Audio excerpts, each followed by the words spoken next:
Today on Message in a Bottle, I want to analyze a video of a theft crime that happened in Detroit, Michigan. We know more than ever before, but who knew bias was the bane of all you study? We know more than ever before, but who knew bias was the bane of all you study?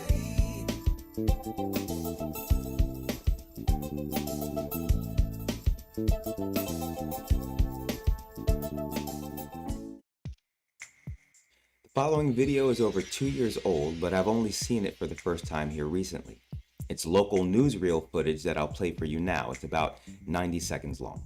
A vicious attack at a West Side gas station. And thieves target a man because of the gold chain he was wearing. Tonight he's talking with our Tim Pamplin, who joins us from the scene with the night cam. Tim. It was a typical afternoon here at this West Warren gas station in Detroit near Grand Boulevard. Customers coming in, filling up with gas, buying lottery tickets. It was a favorite spot for our victim, Jamal. Thanks, Reed. Customer walks in, shakes his hand, a couple more customers behind. The guy in the black, pay close attention to him. And his buddy, right behind. They're looking for some easy pickings, and Jamal is their target. I hit the lottery. Jamal won $30,000 on the Michigan lottery, bought himself a $20,000 necklace. You see he's wearing it there. He's heard of people getting robbed for their jewelry. Yeah, it's a thing. So I was just looking around, making sure nobody ain't trying to get my chain, But they did get his chain. He walks out the store. The suspects were waiting. so I ran back and tried to get back into the gas station. They had grabbed me, tackled me down. A particularly vicious attack, punching him, kicking him, getting him to the ground, ripping off his gold. They took off running and jumped in their car and took off down Warren. The gas There's a lot here, so let's begin. First, look at the man. His appearance is the culmination of failures in both his personal responsibility and the system under which we live. Yes, both. As much as the left and the right love to argue the points, these issues are not mutually exclusive from one another.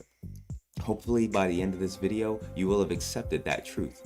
I know that institutionalized race bias still exists, but I also know that knowledge about a problem is the beginnings of freedom from it.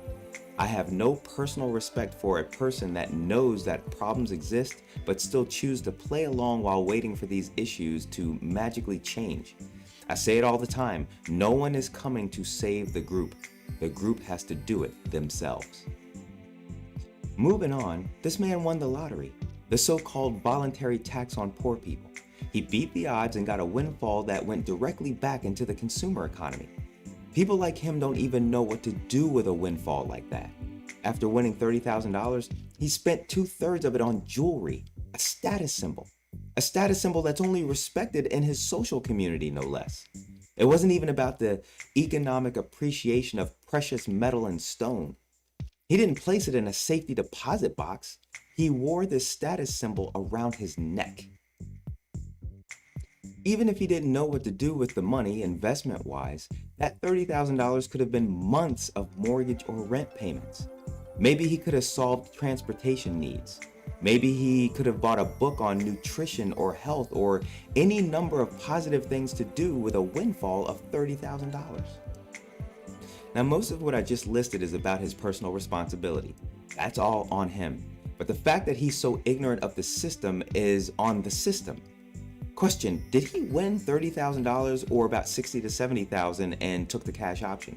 Because if he actually won $30,000 and spent $20,000 of it on a necklace, chances are he's gonna have trouble with the IRS. No doubt something else he didn't understand about money because of our system's failures. The same corporations that want to sell him the Franken food that he eats and want him to do Christmas shopping with his lottery winnings, they influence our government and our education to where we understand nothing about how things actually work. At best, this guy only really had the opportunity to feed that 30 grand back into the system that he knows, with no real chance to actually better his station in life. And that's not on him. That's bigger than him.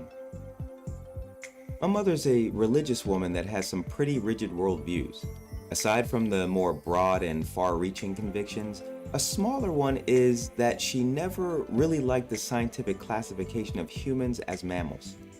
In her own way, she feels like this classification of quote-unquote just another animal robs people of the special nature that humankind has with her creator.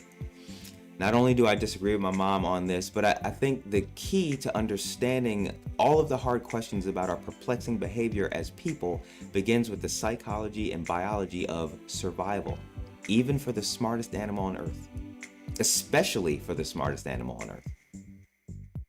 Watching the lead up to this assault, you can almost hear a documentary-like narration, highlighting just how similar we are to our mammalian counterparts.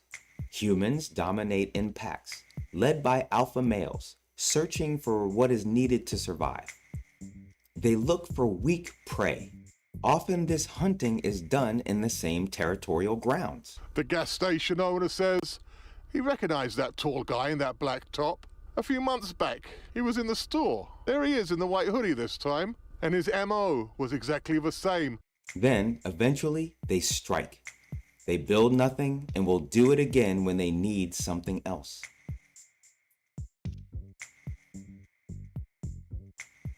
My mom isn't completely wrong though. Humans are special. If you add empathy, unlike this crocodile biting the snout off this zebra, and you add the ability to reflect, unlike all of the road-killed deer that will never wise up concerning crossing the American highway, humans can and have achieved civilizations. To be clear, civilizations were built by both accentuating some of those same survival instincts and curtailing others. But make no mistake, what we are seeing in this video is our default setting.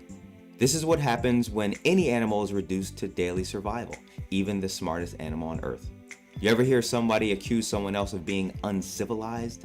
Well, there you go. It reminds me of one of my favorite themes of one of my favorite horror movies, Ridley Scott's Alien. You know, when the android character named Ash explains why he admires the alien. You admire it. I admire its purity.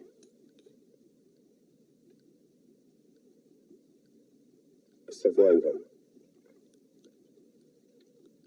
Unclouded by conscience, remorse, or delusions of morality. Ash, a non-human, basically accuses humanity of denying the real truths of why we do what we do. This in a story where greed was the reason the crew of the Nostromo was put in danger in the first place. To Ash, the alien didn't need to pretend that it wasn't a beast while doing beastly things. A sentiment echoed in a more pointed manner in the sequel to that movie. You know, Burke, I don't know which species is worse. You don't see them, they're over for a goddamn percentage. Years ago at work, I heard a soldier share a sentiment. He asserted that society is 3 missed meals away from chaos. Registers. Approximately $116,000 worth of merchandise and damage was reported from Walmart. Tampa 911, what is the address of your room? We're getting breaked into CVS on 30th and Fowler, right? The sheriff's office and the Tampa Police Department are investigating more than 40 businesses that were set on fire, damaged, or burglarized during the unrest of the last 2 weeks. Evolutionary biology and psychology. Animals first. Everything starts there. Last row. I can't lie to you about your chances, but you have my sympathies.